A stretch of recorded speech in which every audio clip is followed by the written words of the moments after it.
Rachel's Vineyard supports anyone that is affected by the trauma of abortion. That could be the mother or the father, grandparents or siblings, anyone in the family and anyone in the wider community. We also support those that have worked in the abortion industry. You see, abortion affects all of us, whether we're aware of it or not. Rachel's Vineyard started in America and came over to England in the 80s. It's a weekend retreat where it's away from the world, where we can say, stop world, I want to get off. I want to deal with this grief. And it's a safe place to grieve. Why is it called Rachel's Vineyard? Simply because Rachel is in the Bible. She's in Jeremiah, and she cannot be comforted because her children are no more. And so Rachel and the vineyard are put together because the vineyard, well, that's God, that's Jesus. He's the vine and we are the branches. And unless we're rooted in him, how can we ever be healed? Hello, my name is Natalia. Last year in about March time, I was 19 years old. I found out that I was pregnant. Initially, I was really, really scared, frightened, and a lot of fear. I think I told the wrong people at the time. I was kind of out of being scared. I didn't tell the right people, and therefore I didn't get the support I needed. And to kind of cut a long story short, I was coerced into having an abortion around 10 and a half weeks by friends. So I had the chemical abortion, which is through pill form. They let me take it home and I had the abortion at home. So my friends put the first abortion pill in a lid and I took it. And then from then, the abortion started. Throughout all of this, I was just hysterical. I wasn't thinking straight and I wasn't myself at all.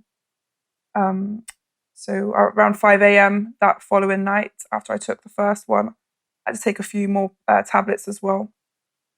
The chemical abortion started and I've felt this urge to go run to the toilet. And I ran to the toilet and I kind of just pushed. A lot of pain. I pushed and then I just saw my baby in the toilet. And it wasn't a clump of cells or anything that the abortion providers had said that it would be like. I actually saw my child there in the toilet and I couldn't look anymore. So that was around maybe June time. Those next few months were really challenging for me. I kind of ran from it as best as I could. Sometimes I wouldn't go home because my home became that grave for my child. So I ran from it a lot. So sometimes I wouldn't be home for weeks on end. I remember, I can't remember, maybe it was like September time. I was just scrolling out of just desperation on online, just kind of looking at the first time I'd kind of looked about this whole abortion thing and what I'd been through. And I literally just scrolled across something called Rachel's Vineyard. And I'm from a Christian background, a Catholic background. And I was just reading the website, and it just looked absolutely perfect for me. So I gave Rachel a ring, the lady who runs it, and she supported me the whole way through until we got to the retreat. So it's a 3-day retreat. Got there on the Friday and left on the Sunday. And it was absolutely amazing. I couldn't believe the support I was given. I was shown so much love, being able to grieve my loss when I'd been silenced for so long. Just being able to regain my voice, I feel like that weekend really helped me regain my voice and be able to speak about it. It was kind of the start of my healing. It was the start of me being able to accept what had happened. And it was only last year, so it's a long way to go, but it's given me so much hope So after Rachel's Vineyard, we didn't cut all ties. There was a reunion a couple months later. So I got to meet everyone there again, which was lovely. And I've stayed in touch with quite a few people as well, which is nice. And Rachel and her team's just never left my side ever since. And they've just been there every step of the way because I still have little wobbles. So yeah, it's not just the weekend. They've been there like family for me. So I'm very grateful for that. My journey with abortion started over 36 years ago. It started with my husband. I had caught him in a relationship with a young girl. I just lost a child, and I just had another child. And so I found myself pregnant in a very vulnerable position, and my doctor took complete charge of this abortion, who thought that there was no other way out, given the financial situation and the situation with my husband. It would be the best way forward. And 36 years ago, I took the authority of the doctor and believed that that would be the way forward. I didn't tell anyone. Journey on 33 years later, and my life is, I'm in my faith. I'm grown closer to God, and I'm about to journey with opening a retreat house. I'm managing this retreat house. I'm bringing in speakers from right across the globe, and one speaker in particular was Sister Catherine. It had been arranged that Sister Catherine and a couple of others and I would visit the Missionaries of Charity, which is Mother Teresa's sisters in Liverpool city centre. And it was during that time that somebody arranged for the group to go outside an abortion clinic to pray. And I found myself in the position where I was being encouraged to go, but nobody knew what was inside me. And nobody knew that I was struggling to put one foot in front of the other to go to the abortion clinic to pray, because of the pain that had come up inside me and the emotions and the whole vulnerability. And so I tried to get out of it and I couldn't. And so I went along, and I remember being the last to get out the car. And then I remember this boldness came over me, and I can only say that this would have been from Our Lady, because I had my rosary beads in my hands. And I thought, I've got to go forward. And I remember going outside, standing with the group, and I knew some of the people because I knew, lots of people through my faith. And the people encouraged me to with the rosary. But one person did say this can be quite a challenge. And I remember saying, well, nobody will be challenging me, because I've been on the other side of where they're standing and where they are. And I was ready. I felt as though I was ready to give my testimony of what has actually happened to me 33 years. This was 33 years ago then. And so I didn't. And I got back in the car. And when I was back in the car, they were talking about who was at the prayer meeting outside the abortion clinic. And I thought, I had to tell. I just knew that there was the Holy Spirit inside me wanting to say, look, I have had an abortion. And the car nearly crashed. But Sister Catherine, who was sitting at the back, in the back of the car, reached out and put her hand on me and held me, because it was, I hadn't said those words for 33 years. I'd kept it inside myself. My family didn't talk about it. It was too painful. I'd nearly died 3 times. And Sister Catherine said to me, Catherine, the very words were, do you know about Rachel's Vineyard? And I said, yes. I arrived at the retreat centre in Birmingham.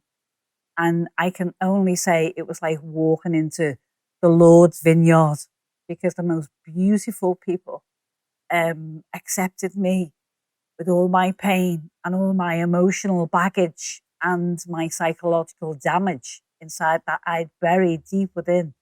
Helped me to bring it to the surface, to look at it and sit with it and be with it in a way that can only be done through the Lord himself.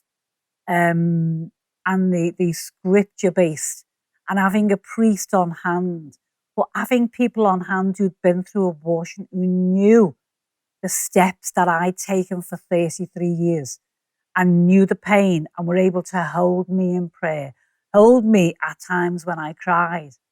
And each moment, and don't get me wrong, it was really, really difficult getting in touch with myself after 33 years and releasing all this emotion. But I knew I was in a safe place. I knew I was in a place of the history behind Rachel's Vineyard had blown me away. To think that somebody had devised and created through the Lord and through faith a spiritual home for women and men like me could go and have their pain looked at and healed.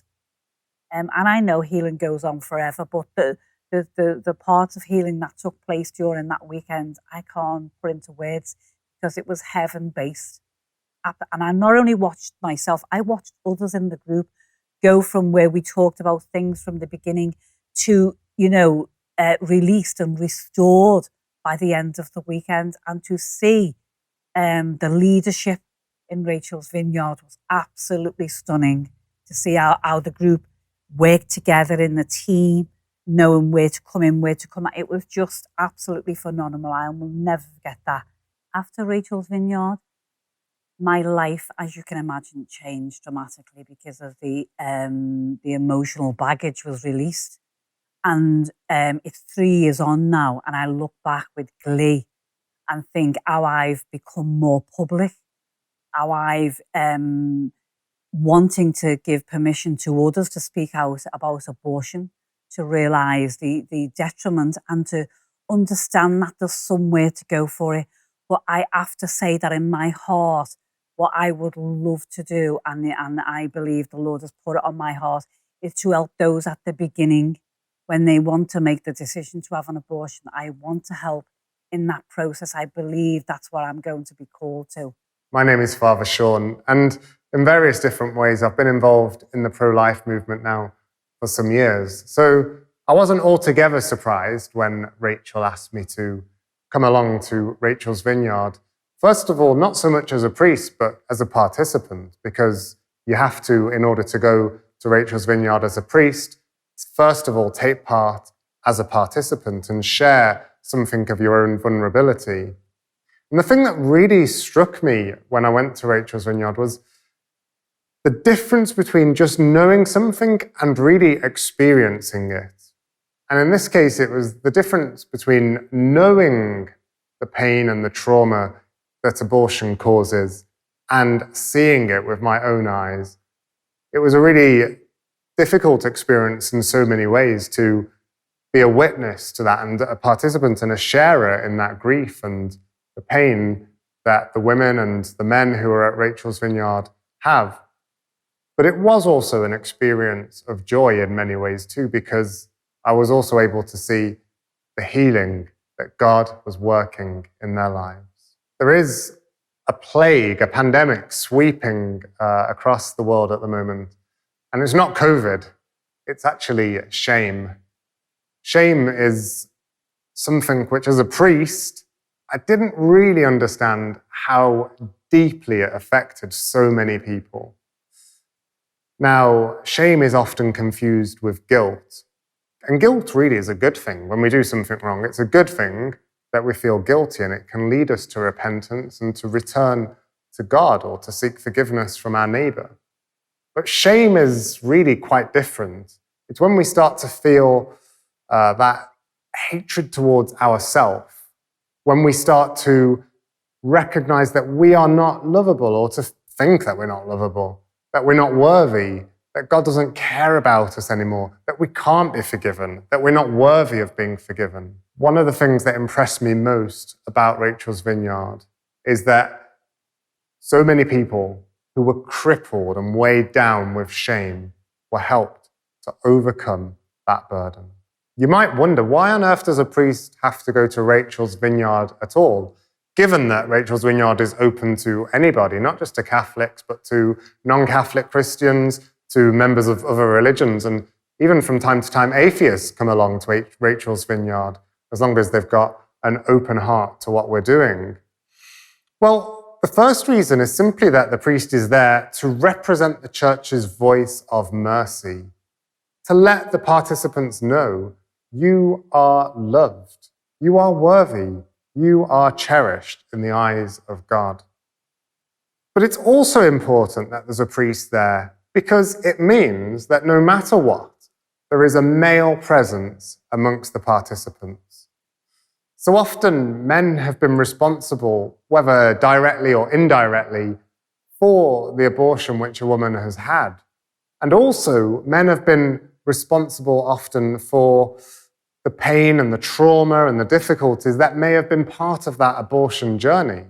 And so the priest being there is a way of having a male presence there who can represent the face of Christ, the face of a positive male role model. And of course, finally, Mass and the sacraments, confession and so on are available to those who take part in Rachel's Vineyard. And so it's indispensable to have a priest there for that reason too. In the years 2013 to 2019, I was a director for Mary Stopes International. I had responsibility for their clinics overseas, about 600 abortion clinics in 37 countries. And I got into it. I was a Christian when I started, and got into it very much buying into their whole harm reduction strategy and how women needed access to safe abortion to overcome the harm that was being done to them through illegal or unsafe abortions. And towards the end of that period of time, I had two issues that were building for me. There was a growing sense of, a conscience issue, a faith issue, where I was really beginning to struggle with the whole issue of abortion and what we were doing in killing babies. And the other aspect, which probably for a period of time was even more to the front and stronger than that, was I had a real growing sense of unease with Mary Stopes' strategy of self-managed medical abortion. So they were very much from about 2016 onwards moving and pushing very hard for abortion to be moved out of the clinics. And just providing the abortion pills for women to buy and to have access to across the counter from pharmacies and local drug shops all over the globe. And that bothered me because women were no longer getting the care and the counselling or the clinical assessment or the aftercare that we had been providing in the clinics. So I saw this as a move very much actually into providing unsafe, unregulated abortion. And I had difficulty from a public health perspective with that. And that was coinciding with this real conscience of faith. And looking back, I'm sure there were many people praying for me and wondering why I was even involved in the whole thing. So one day I walking and praying about things, and I just decided, that's it, I've had enough. And I completed the assignment that I was currently working on, and I stopped. And for a period of time, I thought, well, what will I do now? Will I go and do something different? In fact, at that point in time, I very much wanted to move away and be away from abortion altogether and just go and do something else, go back into business consulting or whatever. And I, over the few months that after that, I just couldn't get away. And I had the sense that God was saying to me to get myself involved in helping with the pro-life and the anti-abortion lobbies.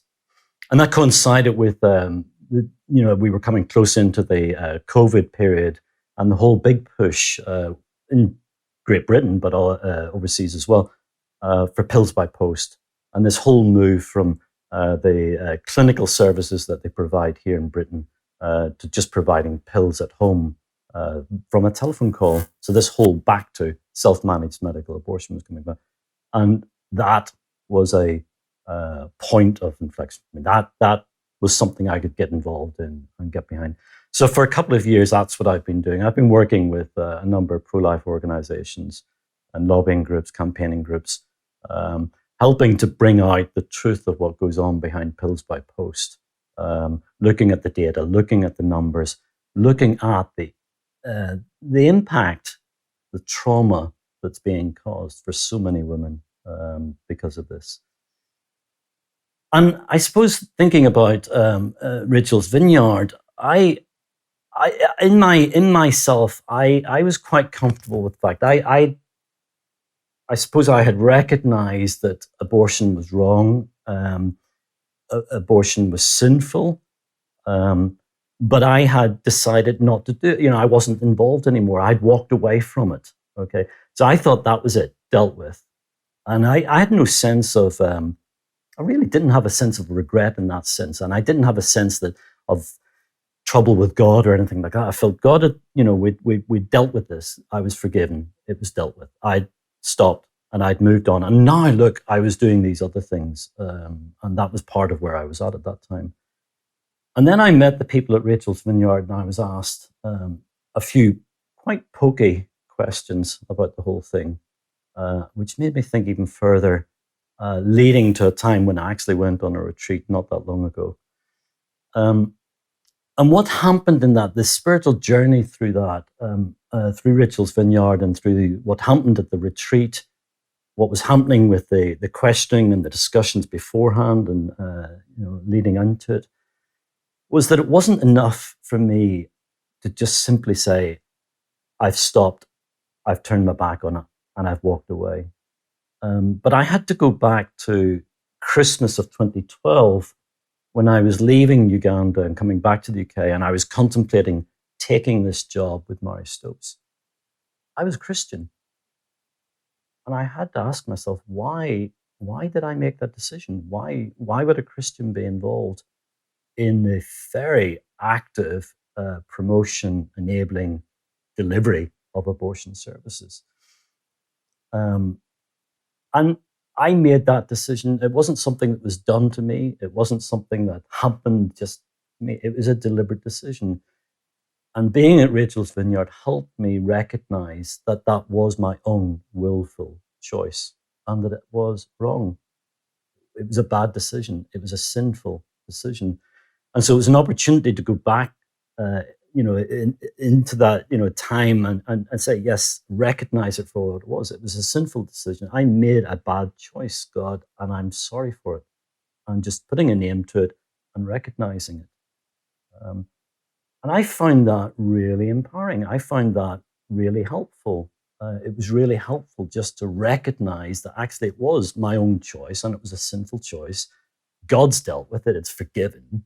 But I've also recognized it, and I suppose, as people talk about, I've got to the point where I've recognized it and I've forgiven myself. I see the value, actually. I was with some people recently, and I see that I understand why, for example, alcoholics name it. My name is Kevin. I am a recovering abortionist. Okay. That's what I was. That's what I was doing, and recognizing it and saying, I'm recovering from that. It's part of who I am still. It's part of who I was. And I'm making, changes, and I'm doing things differently now. But I did it. And I suppose my message to anybody watching this really is, look, the abortion industry is not somewhere that you as a Christian should be. You shouldn't be involved as a worker in the clinic. You shouldn't, if you're a nurse and you want to help people, don't do it. It's not the right place for a Christian to be. You think you're helping women. And yes, I know, I've been there, the public health argument that says safe versus unsafe and all the rest of it, but it's still not the right thing for you as a Christian to be doing. I'm glad I'm out, but I'm really grateful to Rachel and the team at Rachel's Vineyard for helping me just to get to that point of recognizing my decision, recognizing my responsibility in the whole thing, acknowledging that, owning up to it, and repenting from it, and just receiving that that restoring from God in the sense of, hey, that's okay, we're forgiven, and we can move on. So thank you, Rachel. My name's Rachel Mackenzie, and I've had 2 abortions. My first abortion was when I was 17, but my abortion story doesn't start when I was 17. It starts from my childhood. Like any abortion experience, there are always obstacles, always things that set us up in our childhood that can lead to abortion. That's not an excuse. That's just the way it is. I know I have to take complete ownership of my abortions, and I do that today.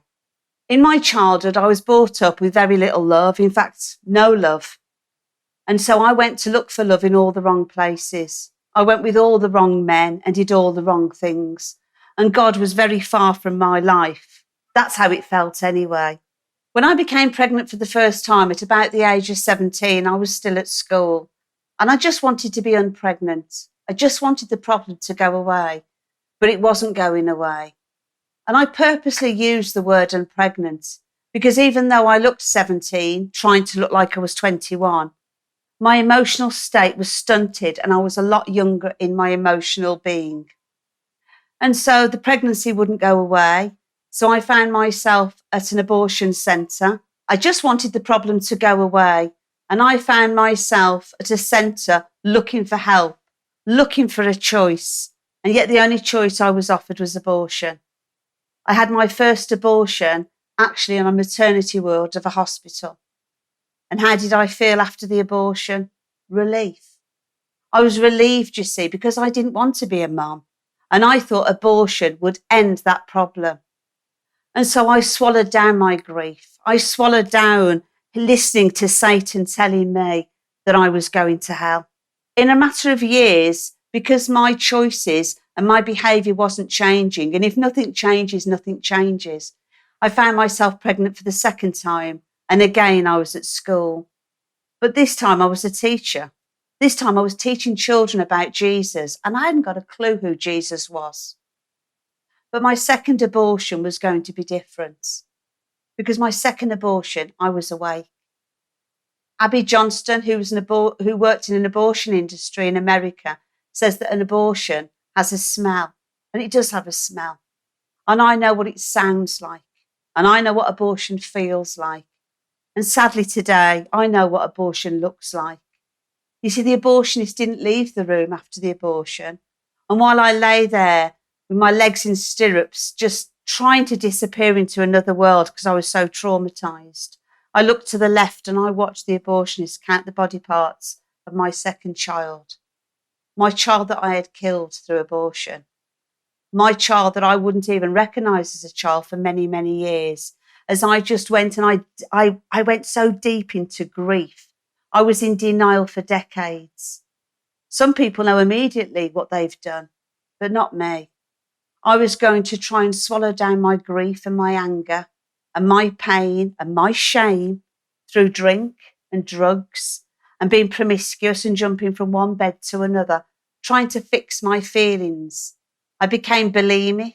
I began to feed myself, to fill myself, to empty myself, reenacting the abortion trauma again and again and again. It would take blackmail. It would take me to lose my house, and it would take me to really hit my rock bottom before I realised that I needed help. And that's when I turned to God. God's mercy, God's scandalous mercy, as I call it. I found myself at Rachel's Vineyard. And there's always somebody at Rachel's Vineyard that is there, that grieving the child that could have been, not the child that was. And I was that person. And I found myself at Rachel's Vineyard in Ireland. And it's a safe place where you're allowed to grieve and allowed to express exactly where you are on your journey. We did some anger work, and after the anger work, because that's one of the stages of grief, I found there was an emptiness in my heart after all that anger had left. And I didn't know how to fill it. But as I looked round the room, I realised that all the women in there, all the mothers and fathers, were mothers and fathers because they went on after the abortions that they had to become mums and dads. So I realised, in my stupid thinking, oh, they're upset because they went on to become mums and dads. And I said this to the group. And the priest that day changed my life forever, because he just shook his head and he looked at me and he said, Rachel, it's not that you could have been a mum. You are a mum. And I remember just nodding and looking at him, but inside I was screaming, I'm a mum. I'm a mum. You see, I went to Rachel's Vineyard, dragging my children, dragging my abortions behind me, believing the lies that I was told, that I didn't have to be a mum.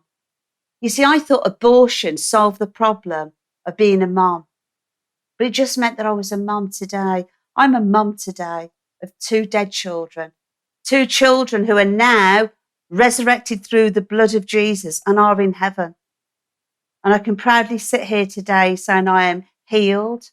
I'm on a journey like everybody else is, and I know God's mercy and love. I know that Jude and Paul are smiling down from heaven. You see, there's always hope, always. From behind me is a beautiful sculpture. It's actually called the Memorial of the Unborn. In this sculpture, you can see a woman grieving, desperately falling to her knees, believing that she can never be forgiven. And in front of her is her child, who's already forgiven her, putting this invisible hand out to her, reaching out to her just like Jesus would, saying, as he did on the cross, forgive them, because they didn't know what they were doing. Nobody would purposely kill their own child if they knew exactly what they were doing. And this beautiful sculpture speaks very much to the post-abortive women and men out there.